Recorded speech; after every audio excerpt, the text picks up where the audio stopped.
Okay, how's it going, everybody? I hope you're all doing well.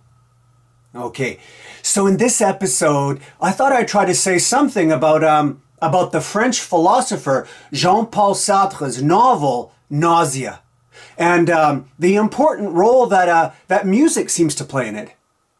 I think that maybe one of the questions it asks us to consider is something like this: what would it be like to live your life like a song? Okay, so let me try to explain what I mean by that. Okay, so in Sartre's novel, Nausea, the main character, Racontin, suddenly and dramatically comes to realize something about existence. Something which gives him, which gives him nausea. What's revealed to him when he experiences the things around him in certain moments is that it's all contingent and absurd. In other words, he comes to understand that existence can be no more justified than non-existence can. Nothing is necessary. Existence is not necessary. Existence is without foundation. Or to put it sort of another way maybe, Racontin comes to realize that things didn't have to be this way, that they could have been otherwise, or just not be at all. And that includes himself too, of course. That's to say, his existence too is completely contingent and without any grounding whatsoever. So it's all of this complete absurdity and groundlessness of existence that makes him feel sick or gives him nausea. Okay, but here's the thing. Racontin eventually, temporarily, overcomes his nausea. So, how does this happen? Well, his feeling of nausea begins to abate when, while sitting in an old pub, he hears an American jazz song being played on a record. So, as he's listening, what he comments on is the apparent necessity of the music and how perfect and strong it is.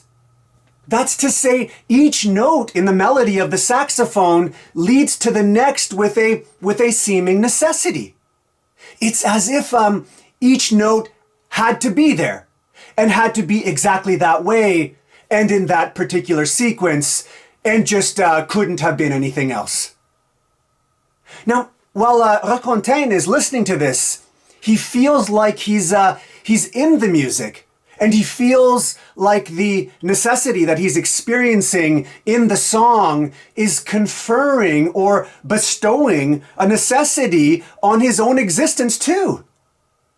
Everything is smooth and he moves with ease and his life feels grounded and it makes some sense. But of course the song eventually ends, and when that happens, everything dissipates and breaks into pieces again.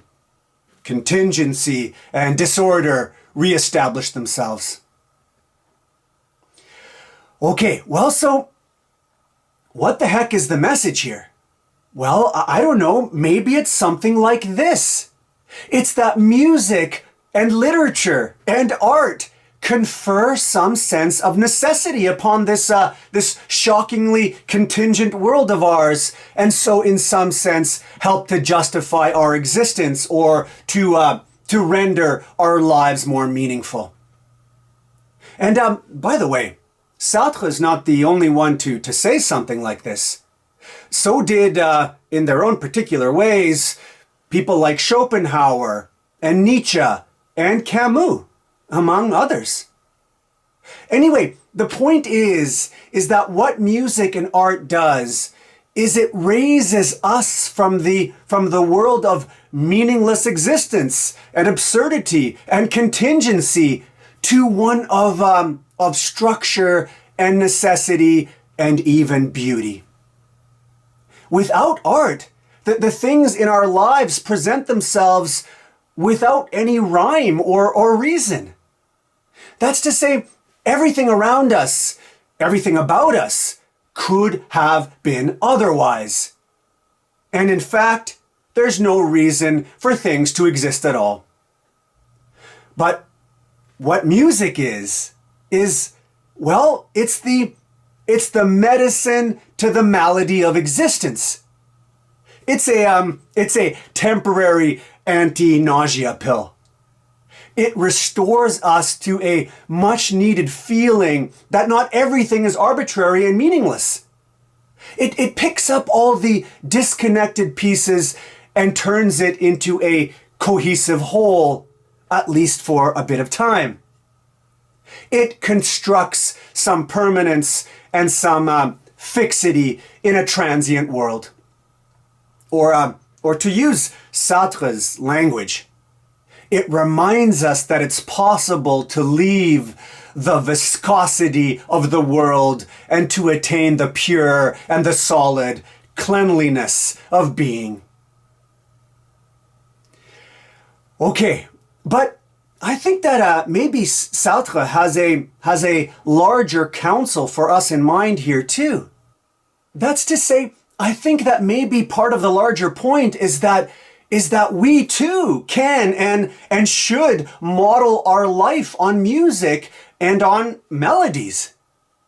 In other words, we too can justify our existence by turning it into something like a work of necessity, a work of art. And actually, that seems to be what Racontin resolves to do. After having experienced the wonderful music, what he decides is that he's going to try to take all of the disorder out of his life and to really be something. And he's going to be something by doing something. Namely, he's going to ground or justify his existence, create necessity by writing a book. In other words, he's going to create his own essence through the act of writing. But here's the thing. It's not ultimately about Racontin, is it? No, it's about Sartre himself. Racontin's salvation is Sartre's. It's by creating the novel Nausea that he created himself, made himself as strong and as necessary as that saxophone note in that jazz song. Bye for now.